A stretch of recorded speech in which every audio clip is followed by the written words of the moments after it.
If you haven't heard, Luke Fickell is here to win championships.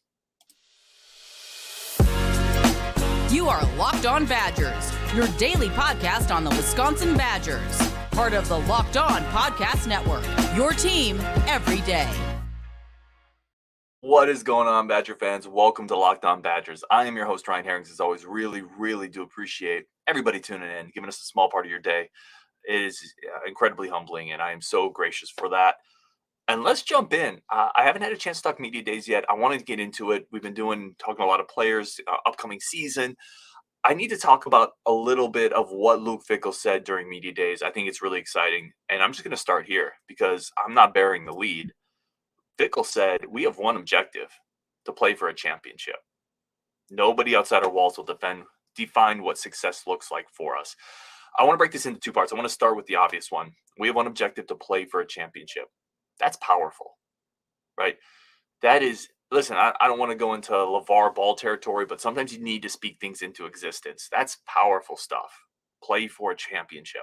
I'm telling you right now, whether the previous staff fully believed they could do that or not, the Paul Chris staff, I'm telling you right now, it didn't come across that way to a lot of people, right? It didn't come across that way to fans. I've talked to a recruit on this show who said the previous staff, it really felt like they were trying to win Big Ten titles. And this staff feels like they're trying to win national titles. Again, it's super easy to say this is our goal. It's much harder to do it, but you have to have that goal before you do it, right? You have to have the goal to get out of debt before you get out of debt. You have to have the goal to land the dream job before you land the dream job. You have to have the goal of playing for the title before you get there. If you don't set that goal, you're never getting there. Now, you can set that goal and also not get there, but you need to have that aspiration. Otherwise, you're never going to have a chance. And Luke Fickell is coming in with that aspiration, with that goal, and that gives the team at least a chance. And believe you me, however you say that, that's felt in the locker room. Players hear that, and that permeates down through the locker room, that belief, that idea that we can do this. That starts at the top.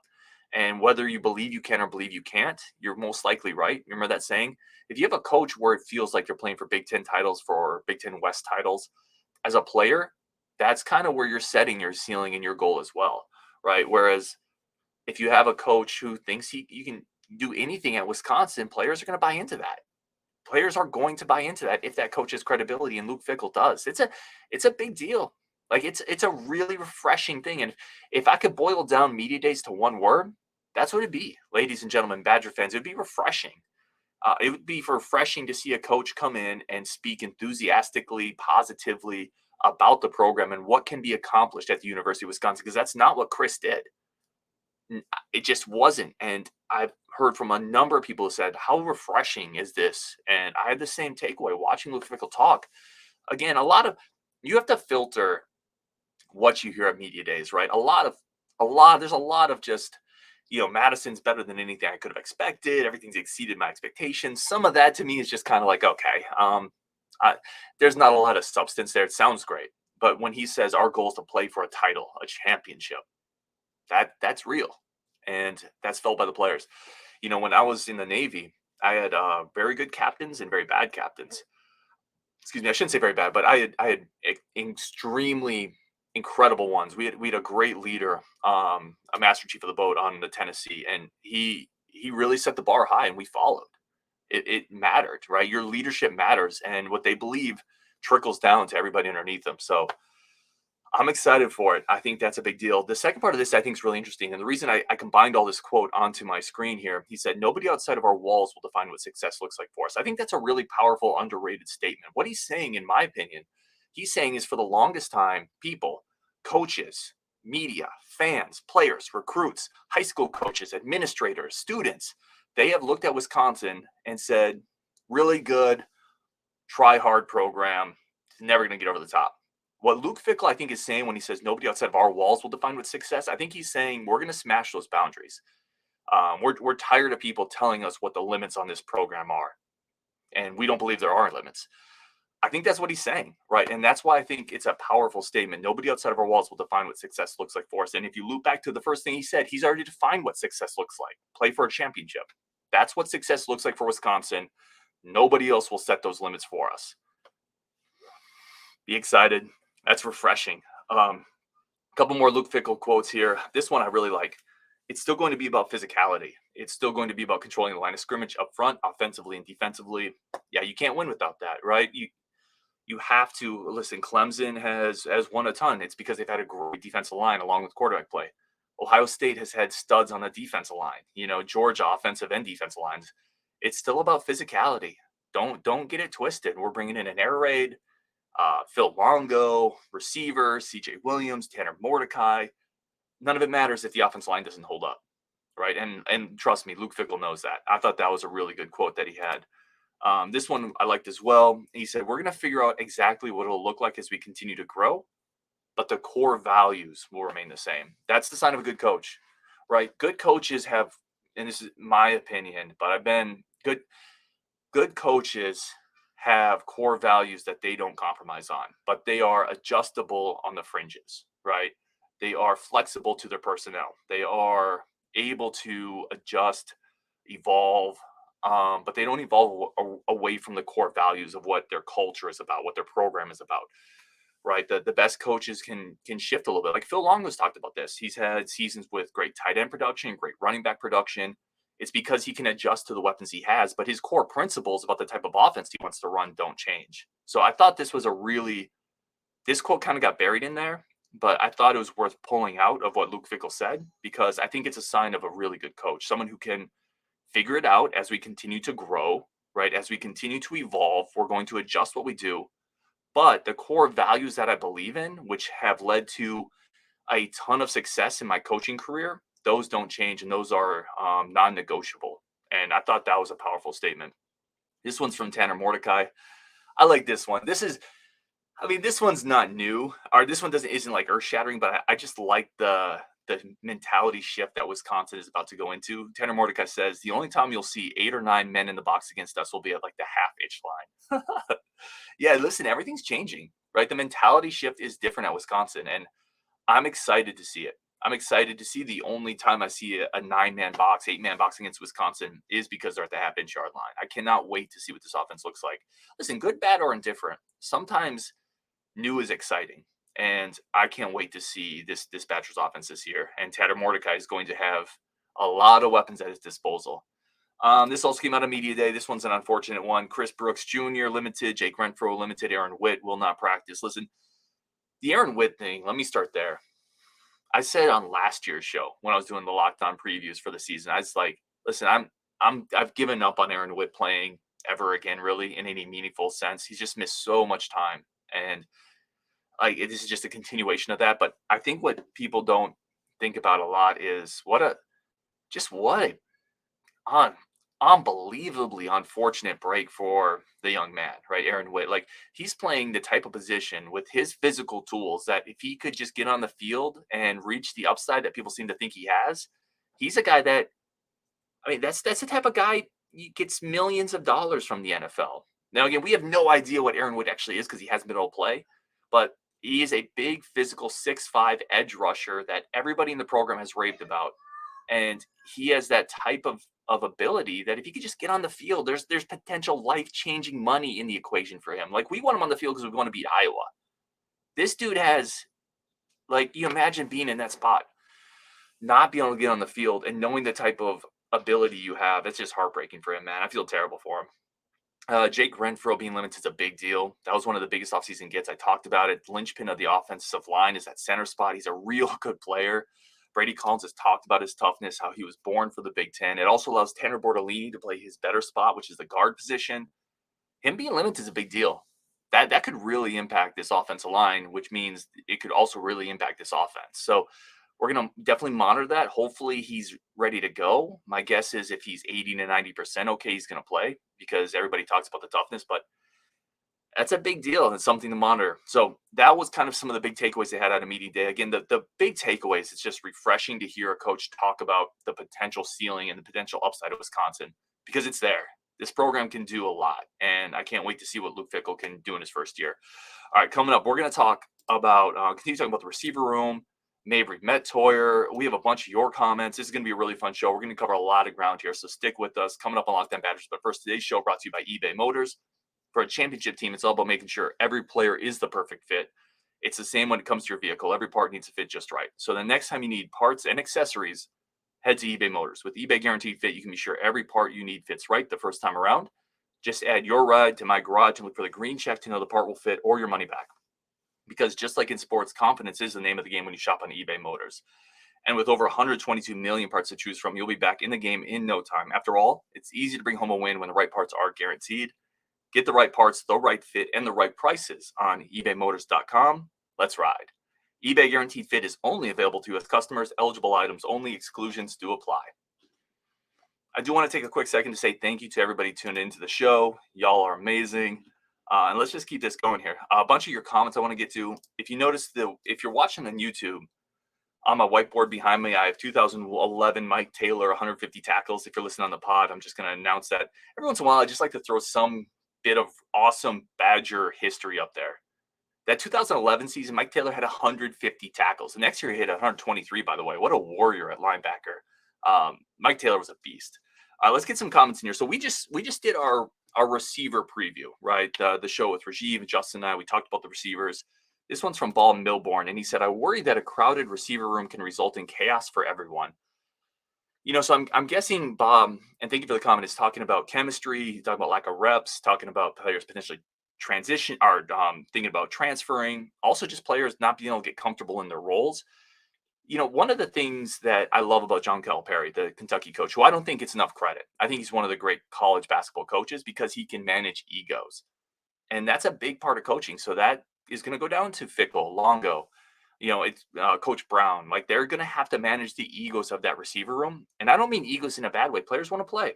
That's not an ego thing. That's just, you want to play, and not everybody's going to play as much as they want and probably deserve in the receiver room. So a big part of this coaching staff this year is going to be managing playing time, egos, and having a really good pulse on the culture of the individual position rooms as well as the team as a whole. I can't wait to see how we talked about that. I can't wait to see how the receiver depth charts shakes out. The Grogan says, we talked about who are some of your favorite receivers of all time, Badger receivers. The Grogan says, Jared Abbrederis was my favorite receiver. I love that guy. Yeah, Abby was awesome. Great route runner, great special teams player. Oregon fumble notwithstanding. He just a great Badger receiver, and someone who tore up Ohio State. They couldn't guard him. Great route runner. Again, he got into the NFL, had a knee injury. That's really unfortunate, but I loved Abbrederis as well. This is from JB, who said Williams, or he's talking about other receiver groups that were as good as this year's, and he says Williams, Orr, and Daniels were all drafted. Fumagalli, Cephas both drafted. The group with Pryor, Davis, AJ Taylor, Cephas, and Ferguson. So here's the one thing. I didn't like. I had a lot of comments talking about lumping in receivers and tight ends. For our receiver preview, we didn't lump in tight ends. So if you're talking about Williams, Owen Daniels is a whole separate category. Same with Fumagalli, right? I had some people ask me about the Danny Davis, Kendrick Pryor, AJ Taylor, Cephas group. I didn't think any of those receivers are really that good outside of Cephas. I think they were. No, don't get me wrong. Like, Pryor and Davis were solid. AJ Taylor was solid. I don't think I would take any of those receivers over DK, to be honest. I don't think I would take any of those receivers over Green. And CJ has to prove it on the field, but I bet you CJ ends up being a better college receiver than any of those guys as well. So those groups with the Danny Davis, Pryor, AJ Taylor, they didn't really impress me that much outside of Cephas. Cephas was a stud, obviously. This one is from Arrogant Prickly. He says, not sure if I get the logic of Tretch not getting on the field because there are 9 players ahead of him. What defines ahead? Age? Is that how we select who plays? If it was based on ability, Tretch could be number 1. You can make that case with Williams, Green, and Pauling are ahead of him based on what we know, but no one else. Arrogant Prickly, man, I appreciate the comment. So listen, you mentioned what defines someone is ahead of somebody else. Is it age? Well, partially, yeah. Like, partially it is age and college experience. Age goes with college experience, right? So, DK's been in the college game for 3 years. Is he ahead of Tretch? Probably. Tretch has played an incredible high school schedule, right? He's played great high school talent. That high school talent does not compare to the talent DK's played the last 3 years at the college level, right? He's been 3 years of getting reps from college coaches. He's 3 years more physically mature. I love Tretch, but there is something to being in the college game that matters. Experience, reps under big lights. I'm not saying Tretch is going to be phased by any of that, but I know DK won't be, right? Yeah, I think it's tough. I think it's tough for even if really physically developed, talented receiver like Tretch to walk on the field and jump guys who have spent multiple years at the college game and good players. These are good receivers that he would have to jump to get a significant playing time. So I don't see it. I've already said I don't see it this year. But I'm not rooting against it. I'm not rooting for or against anybody, right? If Tretch comes out and then balls out, earns the number 2, number 3 spot, he's a starting slot receiver, whatever it is, and he has a great year, I'll be the first to admit, hey, I'm wrong, and I love it, right? Like that's the thing. Some people get so into their viewpoints and their thoughts that they would rather be right and hope Tretch doesn't do well than be wrong and just celebrate the success. Like I would love for Tretch to come in. I set the over under at 5.5 receptions and I went under. If he came in and got 30 grabs and averaged 16 yards per catch, let's go. Uh, I would love it. Like I think he's a stud. I think he's going to be so good for Wisconsin. I just don't think it's going to be this year, but I will gladly be wrong on that and admit it if I'm wrong. There's nothing wrong with that. Let's see. This one's from Driftless Man. Until we play game 1 and Mordecai can wash that spring game taste out of my mouth, I'm severely lowering my expectations for the season and for him. Driftless Man, thank you for the comment. Guys, listen, I'm just going to say this. I've said this again. You have to get over the spring game. It's a nothing burger. I'm telling y'all, it's a nothing burger. You got to get over it. It's one practice. It just so happened that practice had people watching it. But if there had been, because the media got to go to a lot, I think every spring practice, right? And if there was a practice where it was reported, hey, and nobody got to see it, by the way, we didn't get to see it. So there was a practice and Evan Flood or Heilprin or Temple or Polzine, whoever's writing about it, and they said, hey, Tanner Mordecai had a bad day, 4 picks, one of which went through CJ Williams' hand, but the weather was terrible. Nobody would have remembered that as much as seeing it live, right? And I get it, seeing it live leaves a different impression, but it was just one practice.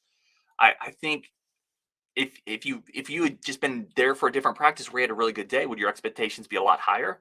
I continue to think far too much is made out of that spring practice. Now, I've talked about Tanner Mordecai. I gave it a B for this year. Like, I don't think Mordecai is going to be Peyton Manning at Tennessee. I don't think he's Andrew Luck at Stanford. I think there's holes in his game. I think there's going to be interception problems this year.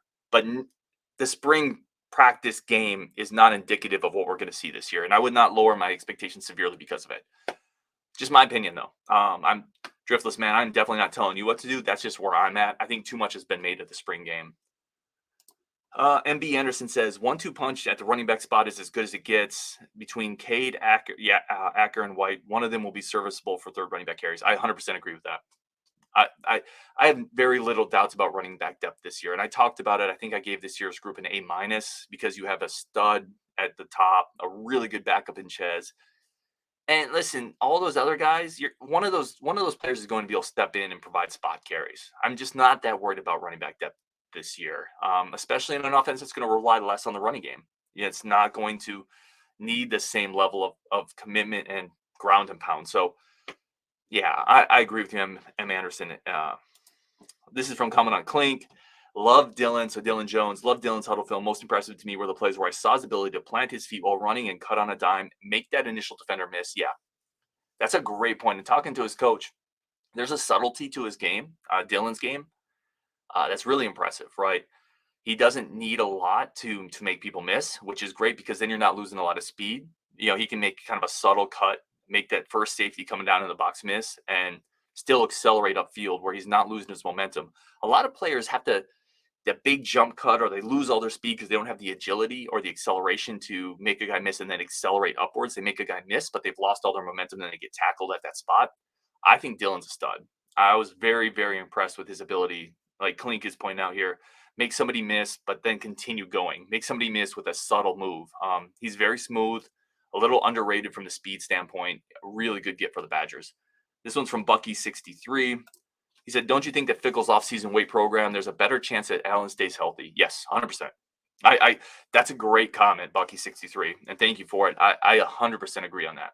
Listen, strength and conditioning programs aren't just about putting on weight. The good ones are also about injury prevention, strengthening your ability to be healthy, flexibility, recovery. Recovery is a big part of it, and the great programs do that. And I'm very convinced we have a great program in Madison right now. All right, we're going to take a quick break and then continue talking about an area that I disagree with on Justin. Do we need to pump the brakes on Tanner Mordecai? A bunch more of your comments coming up, but a quick break for our friends of the show. And a quick second to say thank you to everybody tuning in. Y'all are amazing. Let's keep it going. This one is from Badger Pat. He said for 24, we could get an experience back from the portal. I could see that happening for a year. After that, look out when the young guns get some experience. Yeah, so I was talking about the future of our running back depth chart, and I gave it not the greatest grade because there's no experience depth after this year, really. You're going to lose the only bell cows you have, and then you're putting a lot on guys coming in as freshmen. But yeah, I actually think they will go this route. I think they're going to get a running back from the portal, unless somebody this year makes a big step up, like whether it's an Acker, Yakimelli, a White. But I think a portal running back makes a ton of success to augment those 224 studs coming in. So yeah, I agree with you, Badger Pat. This one's from P. He said, "Good point, Justin. You have to prove it first. So you have to prove it first that you don't need to stack the boxes." So this comes from a discussion we were having. I put this up here because I actually kind of disagree with Justin on this one. And disagreement is good. Justin certainly has a really solid point on his side about how teams are still going to stack the box against us this year. They're going to make us prove that we can throw it. P is agreeing with him. I disagree.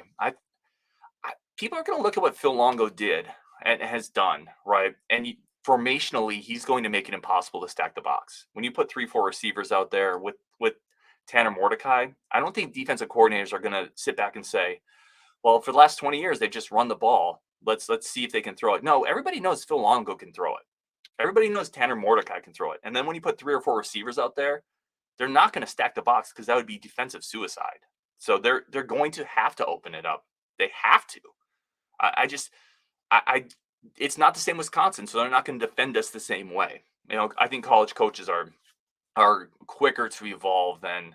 I don't think they're going to wait to get burned by Phil Longo to make the adjustments to Wisconsin's new offense. They know what Phil Longo wants to do. There's years of film on him. So I don't think that they're going to make us prove that we can throw it because I think Phil Longo and Tanner Mordecai have already proven they can throw it. It would be my take on that one. Wes Mullenix says, let's pump the brakes. We haven't seen him play against Big Ten competition. Talking about Tanner Mordecai. I see. And Wes, maybe you're talking about someone other than me because I don't think I'm crazy high on Mordecai. When you say let's pump the brakes, I was talking about over under. So I had him at like 3,100 yards, 25, 26 touchdowns, and like 12 picks. That's a good year, but that's not like some crazy year, right? I certainly don't expect a one of the best quarterbacks in the country this year out of Tanner Mordecai. I expect to be, right? And that's the grade I gave it. I said, I think it's going to be a good quarterback season, and good quarterback season is better than what we've had recently. And good quarterback season will win you a lot of games, but I don't think Tanner Mordecai is necessarily that dude, right? That's going to win against the best quarterbacks in the country by himself because he elevated the program. So I don't think I'm crazy high on him, but maybe other people are. But maybe even I'm higher than you think I should be. So I'm not sure, but I gave him a B for this year. And I think that's pretty fair. This one is from a few. He said, y'all are going to be so disappointed when Mordecai isn't a huge step up from Mertz. More serviceable, but not anything remotely resembling Russell Wilson. I'm hoping for more like Jack Cohn type play. See, I agree with you. You're saying I'm going to be incredibly disappointed if Mordecai becomes like Jack Cohn type play. I'm not that far off from you. I mean, Jack Cohn is a really solid, serviceable college quarterback. I think his touchdown interception career ratio was 48-15. So, Jack Cohn was better than a 3-1 touchdown to interception ratio over his career. Yeah, that's what I'm kind of hoping for Tanner Mordecai. So I don't think he's going to be anything remotely resembling Russell Wilson. I don't think I've ever said that. Russell Wilson was incredible. That's not going to be Tanner Mordecai. I don't think so. So I don't know who is thinking Tanner Mordecai is going to be Russell Wilson. He's not. He's not going to put up one of the most efficient seasons in the history of college passing. He's not going to be that dynamic while moving around outside the pocket, right? So I don't think I'm going to be if he puts up really good Jack Cohn type play, that's a win. That's what I said coming into the year. Getting good quarterback play is a win. And I think Tanner Mordecai is going to give us good quarterback play, just like I think Jack Cohn was given good quarterback play. So I'm actually more aligned with you here than others. So I'm not going to be crazy disappointed if he puts a Jack Cohn type play. Brad P says, "How do you feel about Illinois becoming more Wisconsin than Wisconsin?" I love it, right? Because at some point you have to evolve, and what Wisconsin was doing wasn't working at the level it needed to anymore. It's like you can make the best. I'm trying to remember. It was a Danny DeVito movie where he took over a factory making outdated equipment. But he said eventually in the speech during this movie, he said, "You can make the best buggy whip ever, but eventually nobody wants a buggy whip, right?"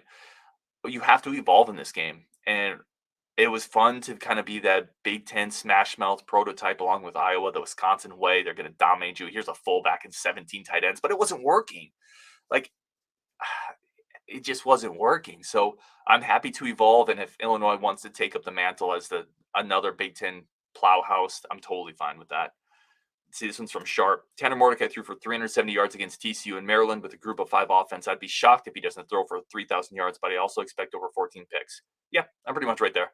I had the over on our Mordecai yardage total and the over on picks. I think 3,000 yards, 14 picks, 20, high 20s touchdown. None of that would surprise me. That's a good, again, that's a good quarterback year. That's progress, right? You're not going to get it all in a year. We're not going to go from 20 years of a certain type of offense and quarterback, and in year one under Phil Longo have a Heisman quarterback and the best offense in the country. It's going to take some time, but I think progress will be made, and that matters. This one is from Rudy Dad. He said, "I'm fine with Tanner this year, but he's a rental. Need to get those backups on the field this year. Schedule gets a lot harder next year." Rudy Dad, thanks for the comment. That's 100% on point. I think you got to. I think Locke's the guy, right? Locke's the number 2. He needs reps. He's going to need reps this year, and he's going to get them. There's going to be games. I think Wisconsin pulls out ahead pretty quickly, and next year's schedule does get harder. So, yeah, Tanner is a rental. Now, it's always possible that they get another rental the next year, right? Like that is not out of the equation if Locke maybe doesn't develop this year, or if Evers still isn't developing. Always possible they go get another rental. Like I don't think you want to build on getting 1-year rentals, right? So backup reps this year are going to be important. I think they're going to get them. I think Locke's going to get them. This one is from, I love this one. So last comment here. I really do appreciate everybody talking, or everybody chiming in with these comments. This was actually, if you remember the interview we did with Mabrey Mettauer's dad, he mentioned his son had 11-inch hand span, like 11-inch hands, right? For a quarterback, that's insane. He said the football is like a biscuit in my hand. And someone left a YouTube comment, and their YouTube username was messed up, so I couldn't figure out who left it. But an 11-inch hand for a quarterback is absolutely elite size. Okay. The average size for the 39 quarterbacks taken in the first round from 2008 to 2020 is 9.7 inches. Mabrey has 11-inch hands, which means you're going to hold on to the football better, inclement weather. You're going to be less prone to fumbles. You're going to have better pocket security, probably be able to drive the ball better in bad weather. It's a good sign. Like, there's Mabrey Mettauer has so many physical tools, and this is just another one that leads you to believe the upside is pretty high if you can put it all together from an intangible mental standpoint. So that was an interesting comment. I wanted to throw that out there. Anyway, really do appreciate everybody tuning in. You guys are the best on Wisconsin, and let's talk tomorrow. We got interviews coming up still with Raphael Dunn's coach. We have Brian Smith coming on talking recruiting this week. A bunch of comments, a bunch of thoughts, a bunch of new shows. Stay with us on Wisconsin, and let's go.